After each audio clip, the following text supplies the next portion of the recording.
evening, everyone. Welcome to the NAACP Virtual Town Hall program. My name is Abba Blankston. I serve as the Senior Vice President for Marketing and Communications for the NAACP. Thank you to everyone who participated in our Juneteenth Black Family Reunion earlier today. I am sure that we will re-air it for those who missed it later tonight. This evening, our special guests will be discussing the importance of using our platforms and our power. If you want to stay involved with our social justice work, you can dial *8 if you're on the phone, or go to naacp.org to volunteer. For the folks on the phone, if at any time you have a question, dial *3. If you are watching on social media, you can leave us a question at NAACP on Facebook or Twitter. With that, I'd like to turn it over to NAACP President and CEO, Derek Johnson. President Johnson, the floor is yours.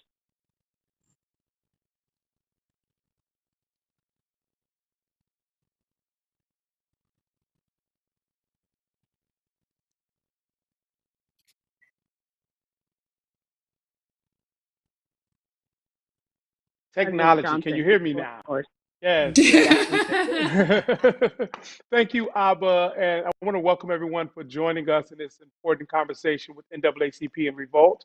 I won't speak too much in an introduction other than say I am proud to introduce my sister, the voice for Black women across the country, Angela Rye, who's going to navigate this important conversation as we discuss moving from protest to power. At this time, let's welcome Angela Rye.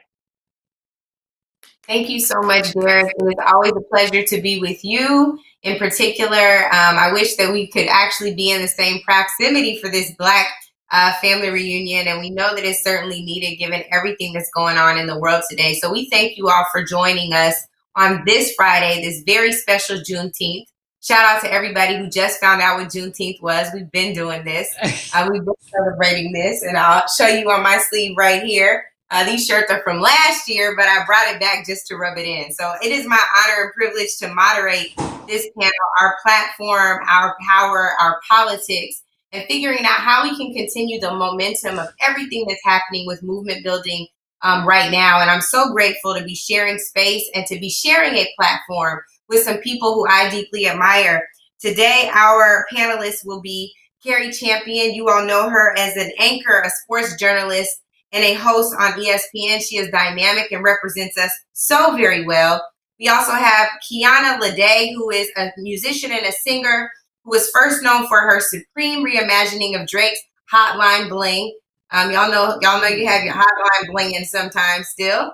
And so she joins us today to talk about the importance of music and movement building through artistry. We also have my good brother, who I haven't seen in a long time, but I've been admiring his work in protest, leading New Yorkers peacefully, Jon Batiste, who is a singer, a songwriter. He can play every instrument. What instrument can't you play, Jon? A band leader. You all know him from running the band at the Stephen Colbert Show. And so we're so grateful to be sharing space with you today as well, Jon. And Derek, I want to thank you again for trusting me with this. You know, I might throw a little bit of shade, but I always bring it back up. We'll bring it back.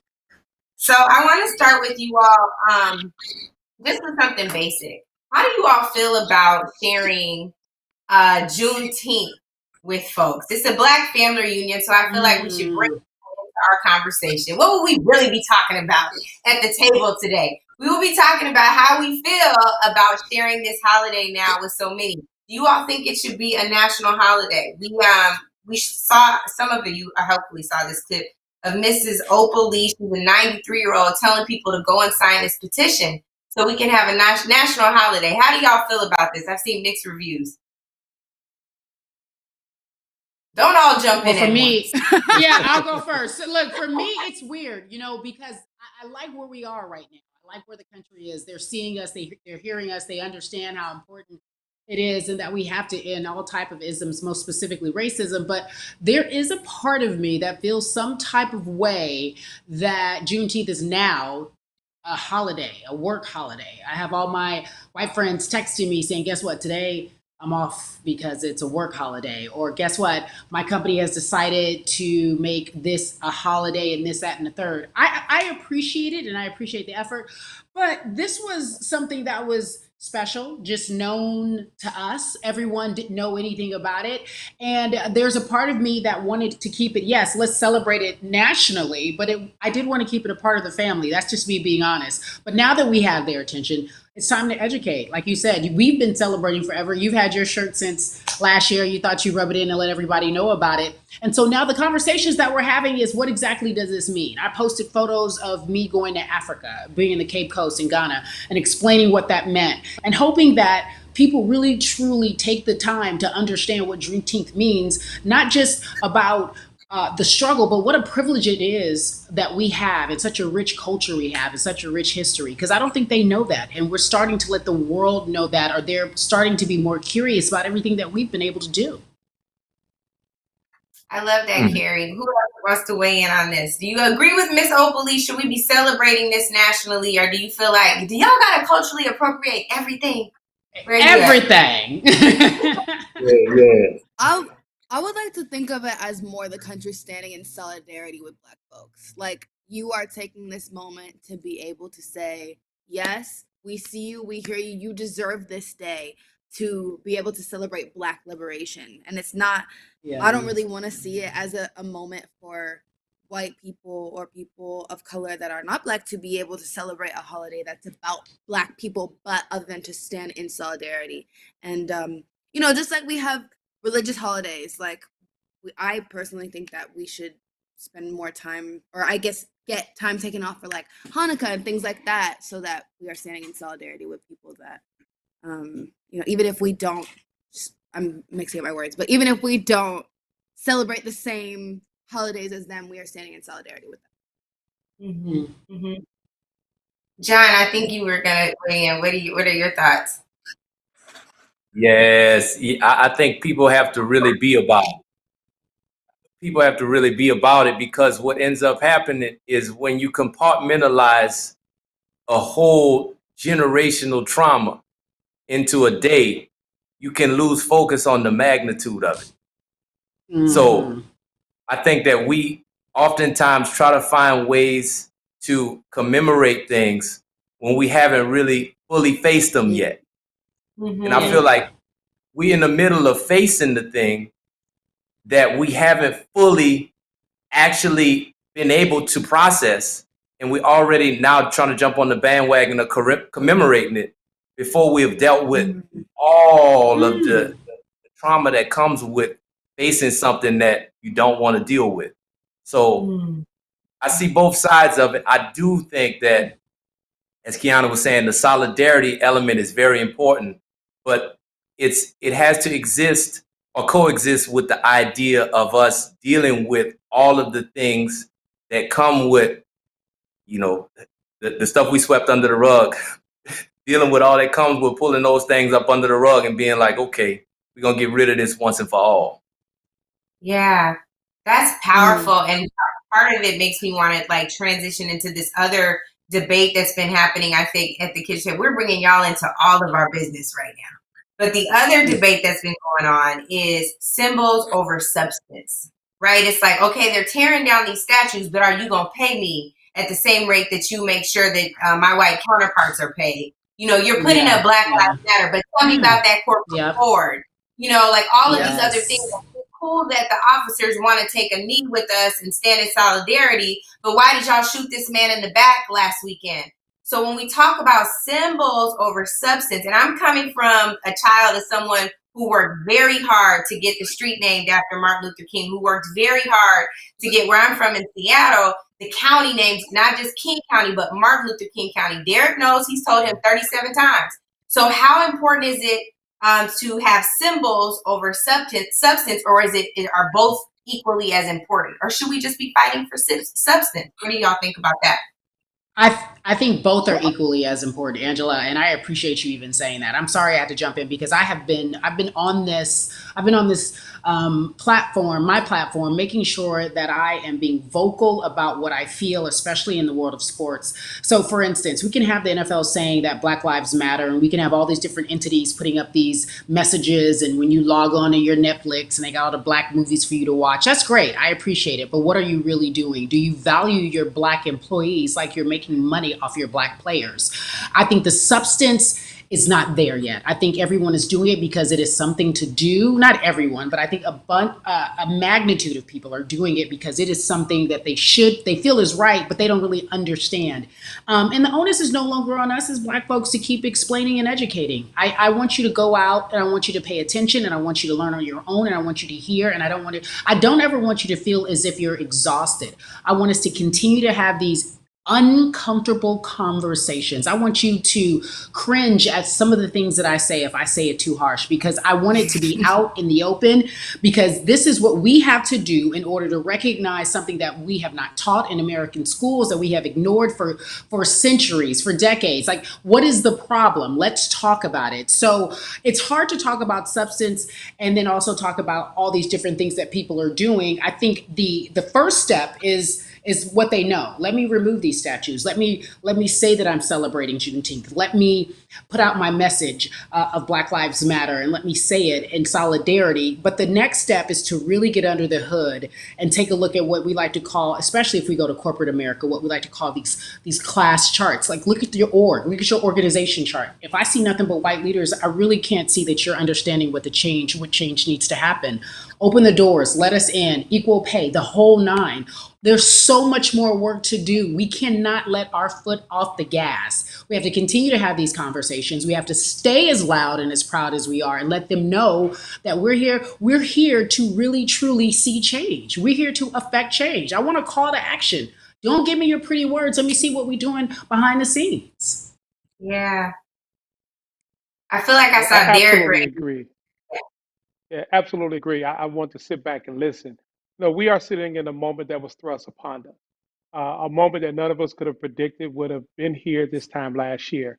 When corporate America wake up and then acknowledge that racism is real, as a result of also acknowledging that it's not good for business when people take to the street and things take place as it has happened. The question for us is, are we ready? Are we ready to make the right demands and get past all the symbolism and get to some substance? Are we ready to sustain a movement and move from protest to power? Are we prepared to take the reins of power and be able to protect it and grow it? I think those are the real questions that are confronting us today. I love that. So to Jon and to Kiana, I will ask you to what Derek just mentioned. Are we ready? Are we ready? One of my friends told me the other day, like, this is what we pray for. Be careful what you pray for. So now, even I think Cari, you just mentioned, like, we don't need to be tired. We are exhausted. We've been teaching for a long time, not listening. Now people are finally listening. We wanted this moment. Are we ready for it, Jon? Are we ready for it, Kiana? Well, I think about all of the great minds that have been writing and singing and playing and dancing and creating and speaking to the message of what it means to be Black in America. All of the that has been funneled to that one purpose, to try to explain or to show in a way that will give people a deeper understanding of our struggle, or to just expound upon the depth of Blackness and the profundity of it, and all the range of Blackness for 400 years. And we at the point just now, just today, where people are like, well, what was Baldwin saying? What was Toni Morrison saying? What were they talking about? So I don't think we're ready, but we're here. We're not ready, but we're here right now. So that's fair. It's like a window. Cari, in sports, if you have a window, you better go. That's it. So I feel like the best we can hope for is just all of us going at it, like going at it more than we ever have before, which is a lot. Yeah. The most profound thing I've seen today on CNN, it was a local pastor in Tulsa. He was sitting in his study, and behind him was a sign that said reparation. And that's profound if you understand the history of Tulsa. It's also profound if you understand the journey of African people globally, as we also have bots who try to narrow the conversation of reparation to only those who were enslaved. When in fact, the system of oppression, the system of create energy against our community didn't stop at the end of slavery, didn't stop at the celebration of Juneteenth. It continues on today. It's structural in the policies that we live under. It's violent as an example, what happened on Greenwood Street in Tulsa when they blew up Black Wall Street.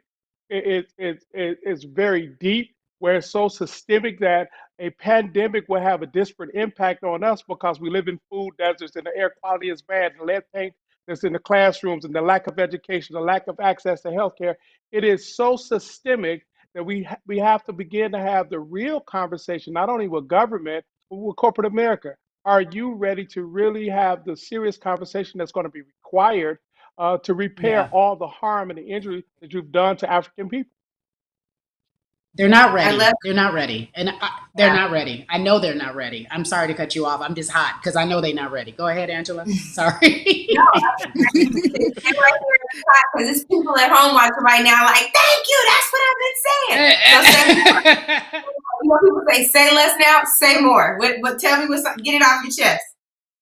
Well, because the reality is this, I've been having these conversations and I will continue. As you said, we're exhausted, but the time is now. And we may not be, as Jon said, we're not ready, but we do have this window of opportunity. And guess what? It doesn't matter. We got to go all in and we have to figure some things out as we go. But as far as corporate America, they're not ready because it's too ugly. These systems were in place because they were able to make money off these systems. The system isn't failing. The system is in place to work as they wanted it to work. So if you're saying, go back, change this system, change all the issues that have been put in place to make them win so they feel tall while we sit on our knees, I have to explain to you, people don't want to have that conversation. I know that they get into these big meetings and these Zoom calls and you have 1,800 people and you go find your perfect employee, your Black employee that you never use, and you prop them up and you say, tell us about your experience. But they don't want to know the real experience. They want to know the experience where they can say, well, that's awful, we'll fix that. But when we get to the real and we talk about what happens in the meeting after the meeting, that's the subtleties of racism, and that's the stuff that holds us back. And that's the conversation they don't want to have. I want to be in the meeting after the meeting. I want to go talk to you when you're at the water cooler talking to your friend that you really think will make some change, but not really make any change. We really, truly need to hold these corporations accountable because they don't want to change. It's uncomfortable. And I'm going to say it through this entire show. Stay on their neck. And that's a horrible word to use, but you know what I mean by that, in the sense of we have to hold them accountable because they will walk away and they will forget. When the pandemic is quote unquote over and we go back to business, we go back to work and the streets are busy, they will forget. And we can't allow them to do that because they don't want to have these conversations. That's a great point, Cari, or several great points. I think everybody on here is an amen corner for you. Kiana, one of the things I would love to ask you is, based on what we're seeing in the streets, the amount of pressure that corporations and organizations and people are experiencing right now to do the right thing, are you worried that people will no longer do the right thing when some of the protesting lessens and people kind of go back to business as usual, to the point that Cari just raised?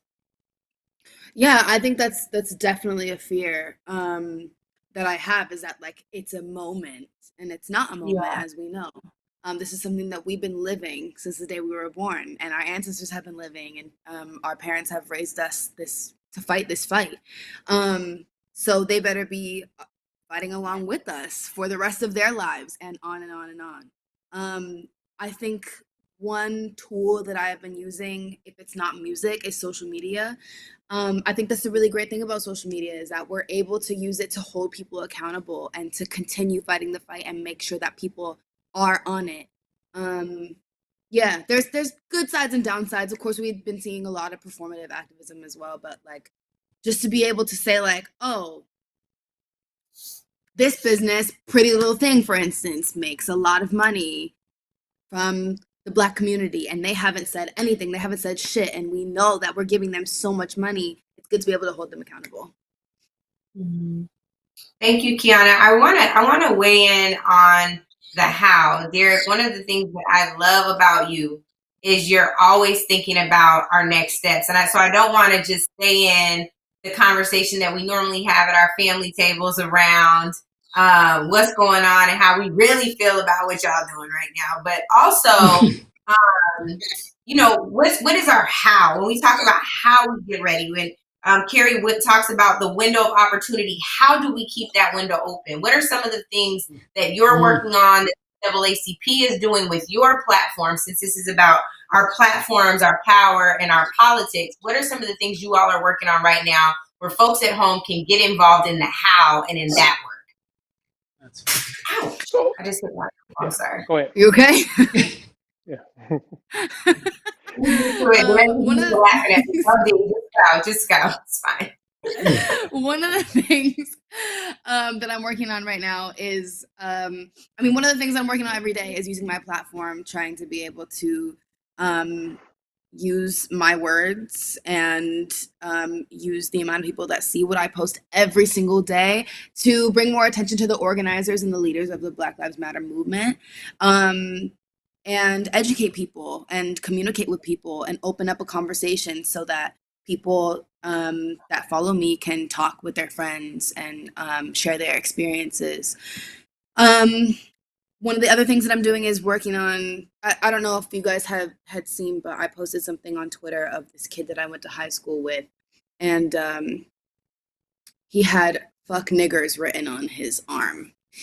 And it was taken to the principal's office. Nothing was done about it. And that happened as soon as I left that high school. It resurfaced on Twitter, and I used my platform, of course, to say something about it. But then I was thinking, like, I can't just say something. Like, I don't want to just say something and then leave it at that. Like, I want to be able to do something. Like, there's a source here. There's a deeper thing. There's a root that I need to be getting to. So I obviously created some awareness. It got the conversation started. I have talked to countless amount of people that I went to high school with and that went to school in my district about their own stories about racism that was happening when we were going to school there. And I also have a brother that goes to the rivalry school of that high school. So I know by talking to him that this shit still exists. Like, this shit is still happening. And it's going to continue happening if we don't see some sort of change in the school policies and in the district policies.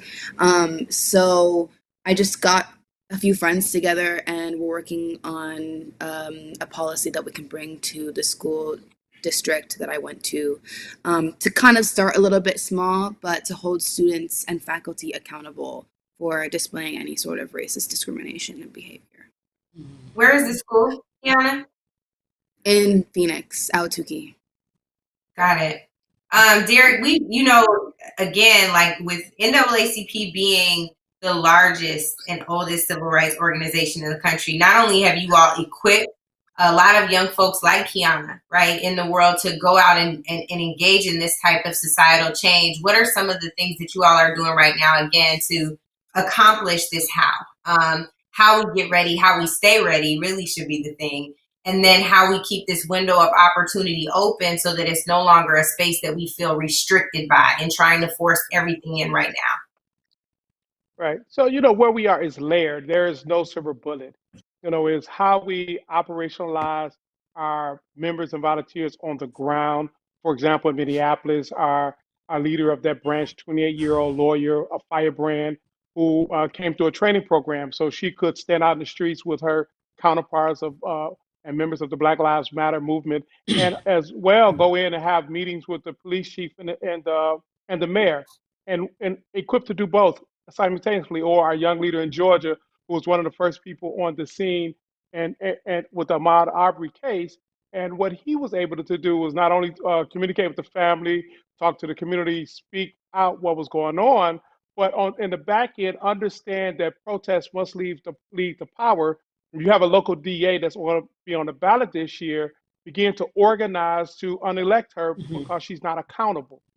Those are the things we need to consider, as well as take a look at what is the entertainment industry doing for us. Are they projecting the right images? So as opposed to a studio making a statement about they apologize or writing a check, what's the challenge that we need to be putting on them? And that's what we're doing now with the studio, to say, what are the images you're projecting? Because how you project us on the screen is how people treat us in the street. And for that reason, we must not only be behind the camera in executive office on the boards, but defining the content and being able to green light the content. on top of Mm-hmm. all the other energy that's untapped, that's spewing out in the streets, and recognizing as a legacy organization, social justice is not a competition. It is our role and our job to provide the necessary support for the energy on the street, but bring some wisdom to that. And those who are middle aged, Mm-hmm. make sure there's continuity. It's a 360 approach that we must take, but do so understanding that from protest you go to power, you're voting, but after you vote, it's a policy game. And we have to be prepared Mm-hmm. to engage in the policy game and all the compromises that come with it so that we can leverage our power to force the policies that's going to be required.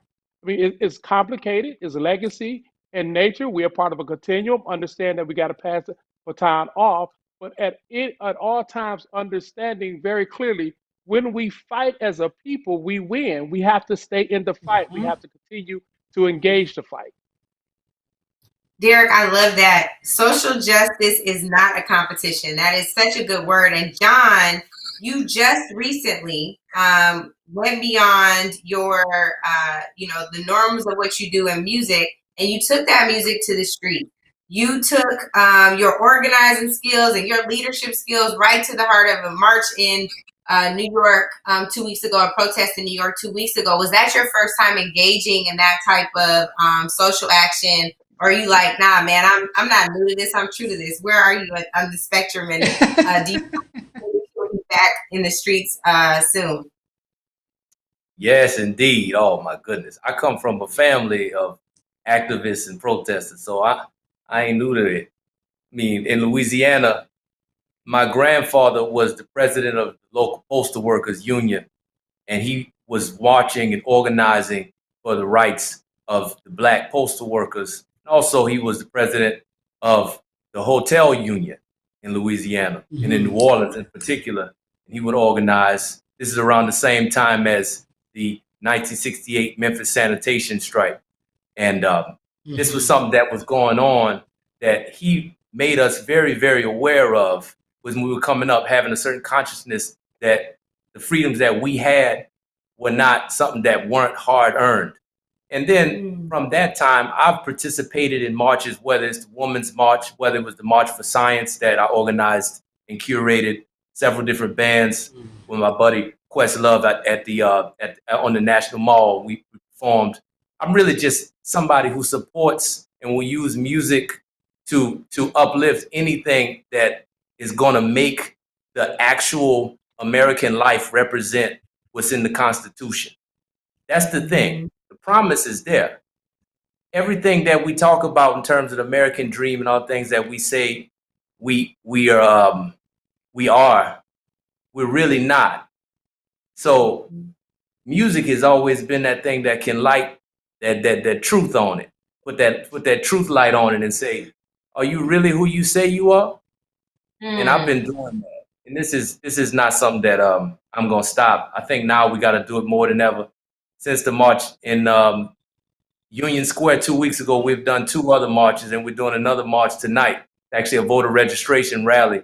We have people with QR codes in the crowd getting people to register to vote. 100 million people didn't vote in the last presidential election, and that's to a certain. 100 million people is more than any single candidate got in terms of the vote. That speaks to a general apathy and disengagement with the political process. So I felt a real strong calling to go out and just do what I do best, which is to bring people together, ignite them through music, and point that energy at a cause. I think the first step is voting, but then it is a 360 strategy. We're going to have to keep, there's a policy, there's the entertainment specter, which several companies at this point have reached out to us, and full disclosure, a lot of them don't know what they're doing. They don't know how to approach it. They're asking for advice, and even the ask is offensive at times. And I'm not to say any names, but it just is big companies that you would think would understand what's offensive or not. But there's not anybody. Jon, what's the most offensive thing you've heard? You don't have to say the name of the company, but I do think it's important, even in solidarity with people watching this at home, that we're clear on we're all experiencing the same thing. I'll give you one too, but I want to hear yours. Well, just the idea that we're not trying to censor you. We're not trying to control your voice. But can you say this? Can you speak? Can you speak for us in this way? And basically, can you take the fall for us? Because we haven't said nothing about this ever. Can you step out and basically represent us, even though you don't work for us, and we never said nothing about this. We never took a stand on this, but now we have to. So John, if they approach you again, give me a call. I can give you a list of stuff you can demand that they do if they're serious, because the game is out for being used and pimped to masquerade in a moment so they can get back to their profit modes. And I appreciate you recognizing that early on. The other part we have a problem with, we have too many activists using platforms to try to become celebrities, and not enough celebrities using their platform for activism. And I love this panel because we actually have individuals who have true platforms because of your strength in your work, ESPN, and entertainers using your voice for activism. We need more of that and less social justice celebrities who, with no constituency base, not accountable to anyone. And that's key. As we think about a conversation we had a while ago, the value that you bring, you're both inside and outside. Most people don't know that you can both write a bill, advocate for the bill, litigate the bill, and talk to the members who can pass the bill. That's the value that we need to bring to the table, because we are all multidimensional. And in this moment of instant celebrityship, we can't allow our own folks to pimp us so they can get more followers. Woo! You preaching today. That's a word. And I know it's like, oh, it's tight, but it's right. So what I would love for you to do, Dee. I know I want to hear from you, Kiana, especially around the music, but I want to go back to Derek really quick. The thing that we have to remember is everybody sitting on this panel has privilege, right? The privilege is that we are able to have these conversations because we're normally accustomed to using our platforms. We can tell the companies we work with to get right. We can tell America to get right. We can tell the white folks who are calling our phones to get right. Derek, you said to John a second ago, you said the next time it happens, call me. But there are people at home whose employers are saying, well, I don't know what it's like to be Black, but like, can you just tell me something? Can you just give them, one or two things, Derek, that they can go back to their employers and say, well, if you really want to do something, do this, right? Because they may not be on the phone when John called you. They not have that CIA plug to listen in on that conversation. So share a little bit with us now. It has a lot to do where people sit in their business organizations, whether or not they are close enough to give that type of critical analysis, or if they're talking to someone who actually have any authority. You have a lot of white guilt right now, and we have to manage that so that that white guilt don't retreat. Oftentimes when we get to these moments, you have these emotional outbursts. You get white guilt and Black anger. And in the middle of that is nothing, because nothing happens, because people are so emotionally tied. Our job now is, how do we slow walk this to get away from the emotions and get to the substance? And if you're sitting in an office space and you have a decision maker, key word here, a decision maker, say, what can I do?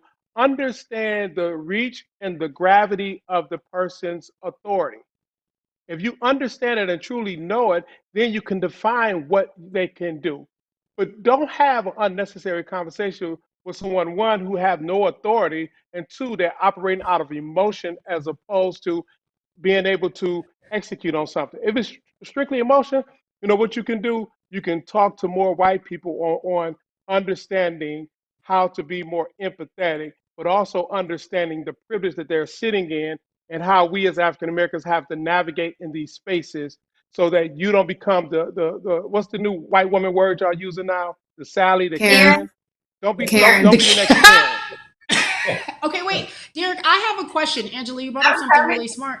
What about all the people that I work with, and not necessarily in the same office, in the same space, in the same building, but feel hopeless, who do want to do something, who are tired of jumping on these Zoom calls, and they want to see change, and they believe they can make a change, they can believe they can speak out, but it's always that fear of retribution. What do they do? Do they call you? Do they call the NAACP and say, guess what? I feel like my organization is not leading the charge. How can I, quote unquote, report them or let them know that they should be doing something different? But NAACP is one platform. You have others, Advancement Project. You know, many of us have different approaches, and so depending again where they're situated. With ESPN, we there needs to be a real conversation about the decision makers that's behind the camera, the content that's been put on the camera, and the latitude that the black faces who are there will have to help define stories. On last night, we did a screening of a story about Fritz Pollen. I'd never heard of him. He's the Mm, first NFL yes. football player and Yeah. coach. Yeah. Phenomenal Yeah. story. How many stories Sure. are there like that that we should be pushing to put on screen so we can see not how well we play on the field, but how we were able to navigate these hurdles that people put in front of us? Mm.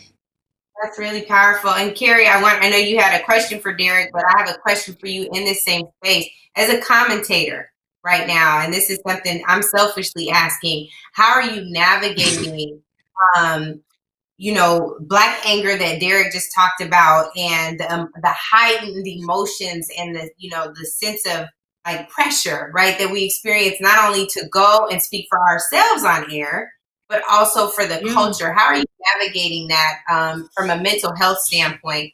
And what are the places where you're like, oh, I got to tighten up here, or this I think has been going really well? That's a great question. You know what? I think as we say today, I have the time, which means I have decided I'm no longer going to care for someone's feelings in the sense of if I'm speaking from my truth and I'm speaking from experience and I'm speaking for the future, the culture, I will do it in a way in which I hope you understand that it is coming from my core of wanting to see change. We're on the right side of history right now.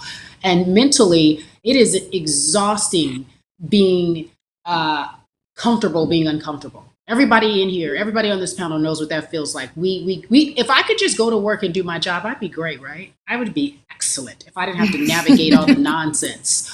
But I don't have that luxury. And so since I don't have that luxury and I have been uncomfortable, I'm going to continue to say this. It's time to make them uncomfortable. So I speak about the Amy Coopers, who we call Karen. I call them out. I talk about the experiences that us as Black people have when we are the only ones in the room. There are so few of us in the room. And if we don't know how to speak up, we better learn, because now is the time. We don't have that luxury. And yes, mentally I'm exhausted, but I always go back to, and you know your history, one of the greatest boycotts. That's that bus boycott in Montgomery. When I tell you that was so successful, that showed how much power we had as a people and what we can do when we try to put our minds to something. There was Uber before we even knew it was Uber. People organized, they got together, they made sure that they made their voices heard and they felt them in the pockets. And we got to start doing that right now as a group of people. But as a commentator, Angela, you know how it is. We get emotional, we get upset. And sometimes we're thinking, ooh, maybe I shouldn't have said that. Oh, but we don't have that luxury right now. I don't know how you do it. Like, you handle so much, and guys, give me a moment. She handles so much, and I'm like, gosh, that was so graceful. I don't have that. I don't have it. I'm tired. I'm exhausted. I have the time to tell you why we don't want this anymore. Mm-hmm. Thank you. I like I said, that was a selfish question for me. I had a real rough moment on CNN this week. And I like sobbed the whole time after the segment, and it's just some of what we have to do is make sure that we're always representing us right. And to the point that Cari just mentioned, Kiana, I want to go back to you, having to ensure that you're not only doing your job well, but you're showing up on behalf of the entire race well. One place where I know the race will be proud is you have a song called Dear Mr. President, where you're talking about 45 who shall not be named. Don't worry, Derek, I will take the fall for this. NAACP is a nonprofit. I am not. But you talk about, what's happening in this country right now. You chose to ensure that the proceeds of that song would go to the NAACP. Why did you make that choice? I just think, like I said, my job as a creator and an artist is to emote. I don't live in a space where I can just talk eloquently without emotion. My job is literally emotion. And I have a platform, like I said, that I like to use to draw back attention to the leaders and to the people who can speak a lot more eloquently than me. I'm very emotional. I cry literally when I get mad, when I get sad, when I get happy, and this time has obviously been very confusing for me. So I say what I can, I do what I can, and then I just like to bring it back to where it needs to go. So I did my job, and then I wanted all the money to go to the NAACP. I just want to put Black people in power, Black people in more rooms. I want to make sure that people know what the struggle is and know what it looks like, and know where to help. So yeah, that's why I did that. We talked a little bit about our platforms. We talked a little bit about our politics, just a little bit. Definitely the power of the protest. What we have not talked about as much is our power. Dr. King defined power as the ability to achieve purpose. I know that we probably have to you guys are good, and this has gone by so quickly. We have to start doing wrap-ups and kind of closing out. You can take your time, not preach your time, but just a little bit of time. Maybe Cari, I got time. I got time. It is our ability, our collective ability to achieve purpose. How will you all encourage people who are at home watching this to go out and utilize their power to strengthen our platform so that on the other side of both, our politics work on our behalf and in our favor? That's so smart. That's heavy.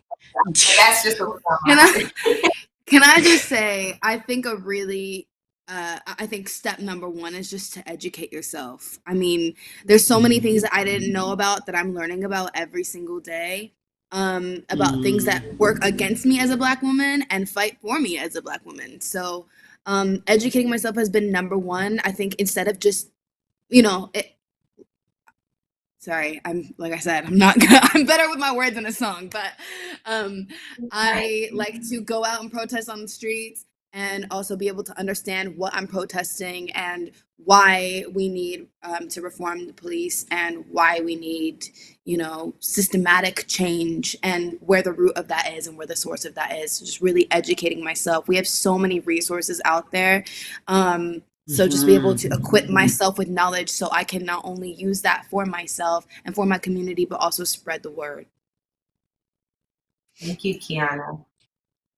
I'm working with More Than a Vote, but I like that everyone here has said one thing that's super important, is that we're all focused on voting. Jon, you said it so eloquently. There was an apathy towards voting, and I think that we are awake and alert, and we know that more than ever our vote is important, and I hope it never, ever changes. I think the most important thing that we can do is realize that locally, that's where the real impact is. Yes, we do want that man out, but let's talk about what's happening in your community. President Obama said something so amazing when he did his town hall. He explained that there were 19,000 municipalities. He talked about the most important races that we should pay attention to, and that was the mayor, because the mayor is directly connected to the chief of police in some form or fashion, and the sheriff, that's an elected position in certain districts and areas, and then the state attorney and the district attorney. He was like, you have to get together, the school board, if you really want to make a change. And as Kiana said so eloquently, educating ourselves, but we need to understand that it's not just about getting the new president. It's about what's happening in your community. Everyone feels overwhelmed by voting and what it means and how hard it is. But right now on the ground, there are athletes that I know of, celebrities that I know of, myself, we're trying to get the resources out on the ground for the people who need to know that they need to vote and who they should be voting for. Not just voting, but who they should be voting for. Because look, I have to confess, I was one of those people, I'd vote if that name sound Black. Let me just, when I didn't really care. You know what I mean? That sounds like a Black name with that Black person. Yeah, and that's silly. And look, Angela, you, Derek, you, Jon, y'all may be above it all, but I'm be honest. Like, so when I didn't know, right? That's how people get free if we tell the truth. Tell it all.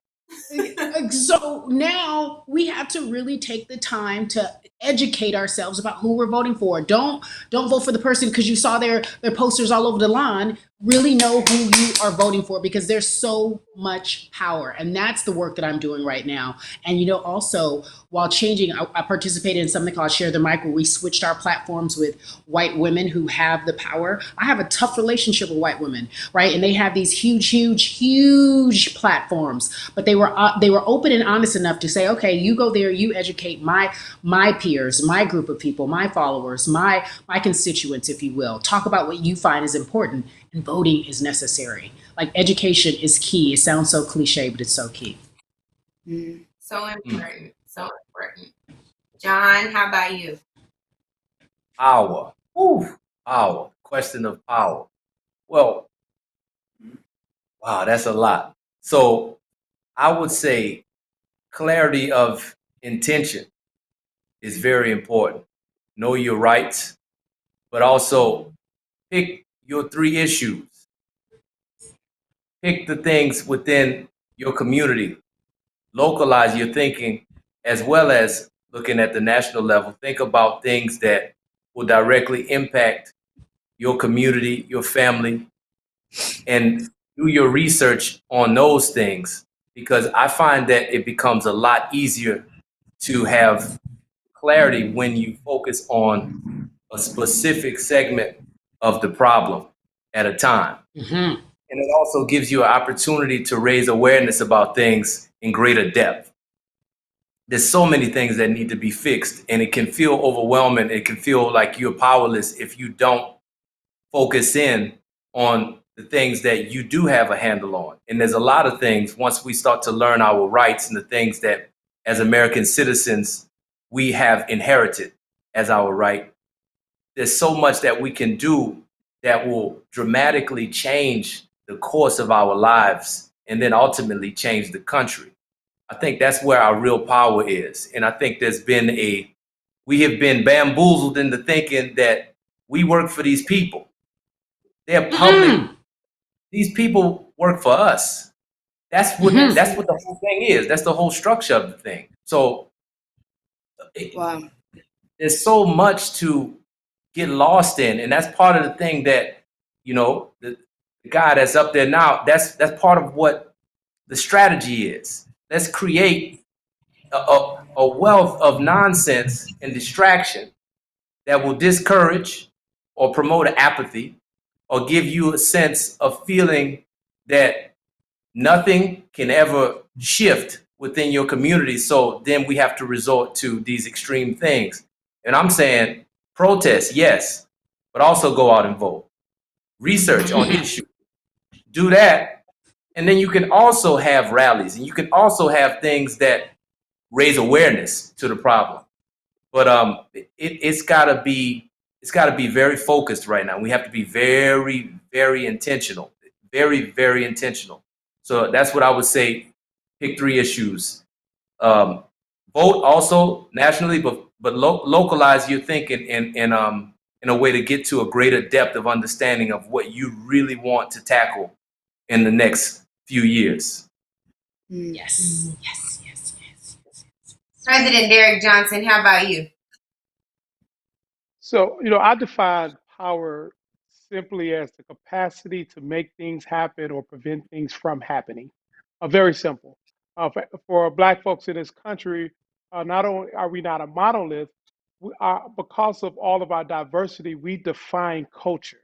What would this nation be without the horns from New Orleans, or the rhythm from the Low Country in South Carolina, Motown in Detroit, hip hop from New York, gangster rap from the West Coast? What would this country be if all of the brilliant minds had not created stuff that out of nothing that's now celebrated and feasted upon, like I say, even oxtail?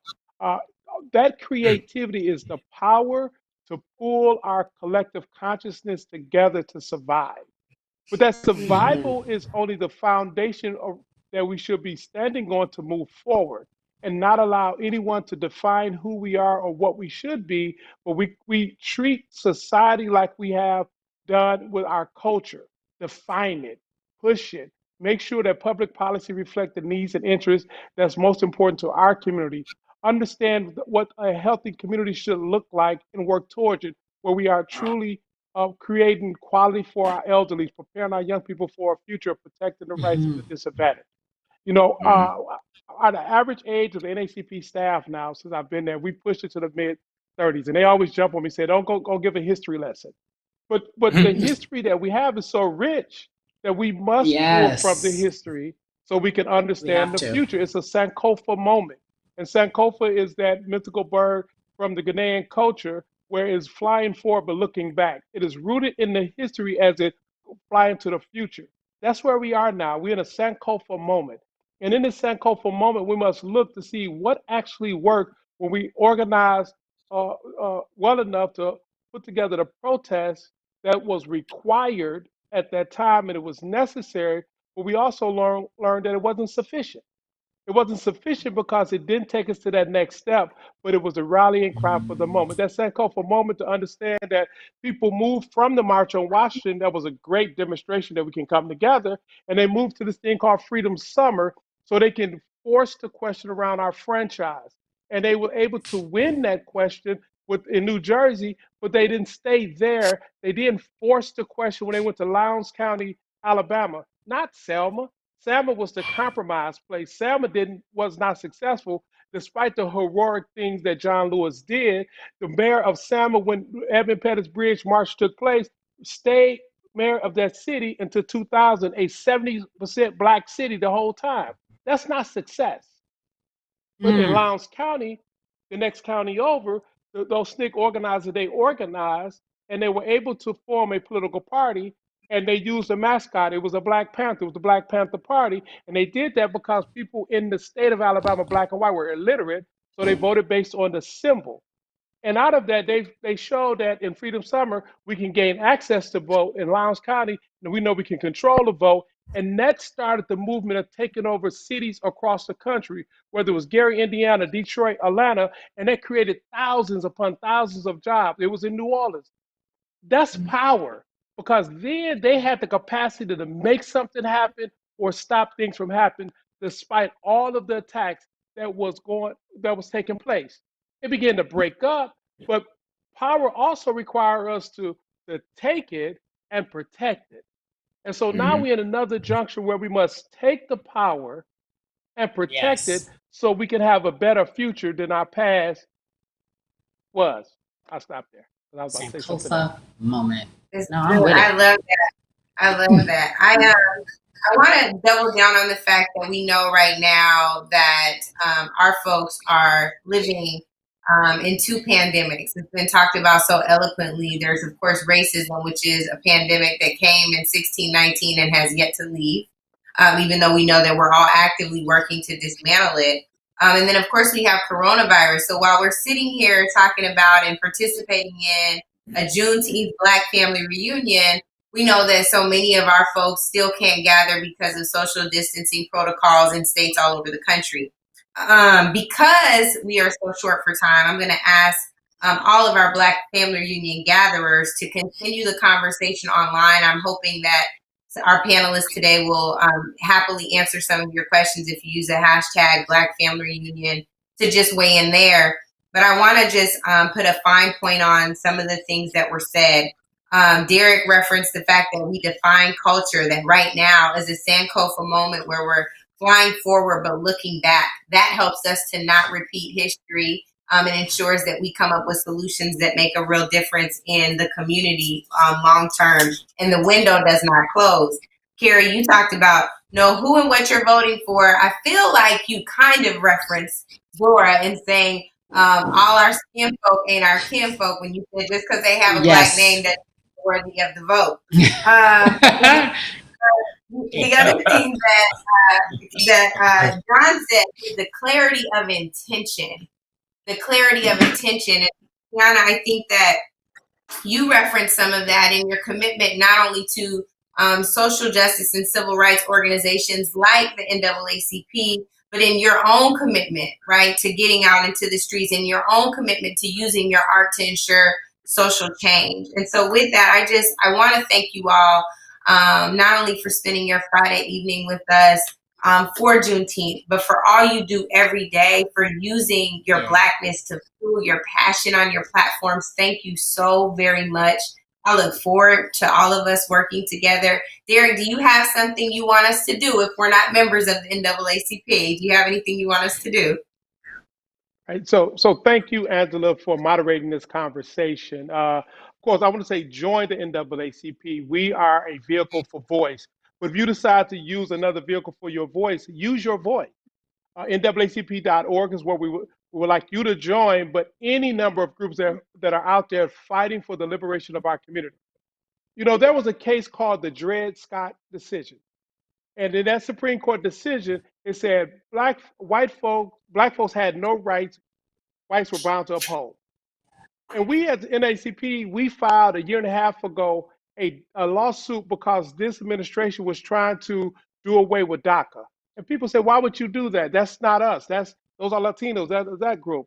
And we said, no, that is us, because the African people, we are across the diaspora. And we won that lawsuit on yesterday. People not only questioned why we would file it, that they thought it was hopeless before the Supreme Court. And one of the slogans we use is very clear: when we fight, we win. We need more people to enter the fight, because the more we fight, we would ensure the win, because one thing is guaranteed: if we don't fight, we would never win. And in this moment, we also have to proclaim we're done dying. Yeah, all these things are bad. Now what? Let's get to the fight. Join the NAACP, NAACP.org, or join any vehicle for your voice, because the time dictates that we stand up, we stick together, we stay together, we fight so we can win. Thank you, Derek. Thank you all so much. You were wonderful. Thank you. Thank you. Yeah. Thank you, y'all. Thank you. Bye-bye.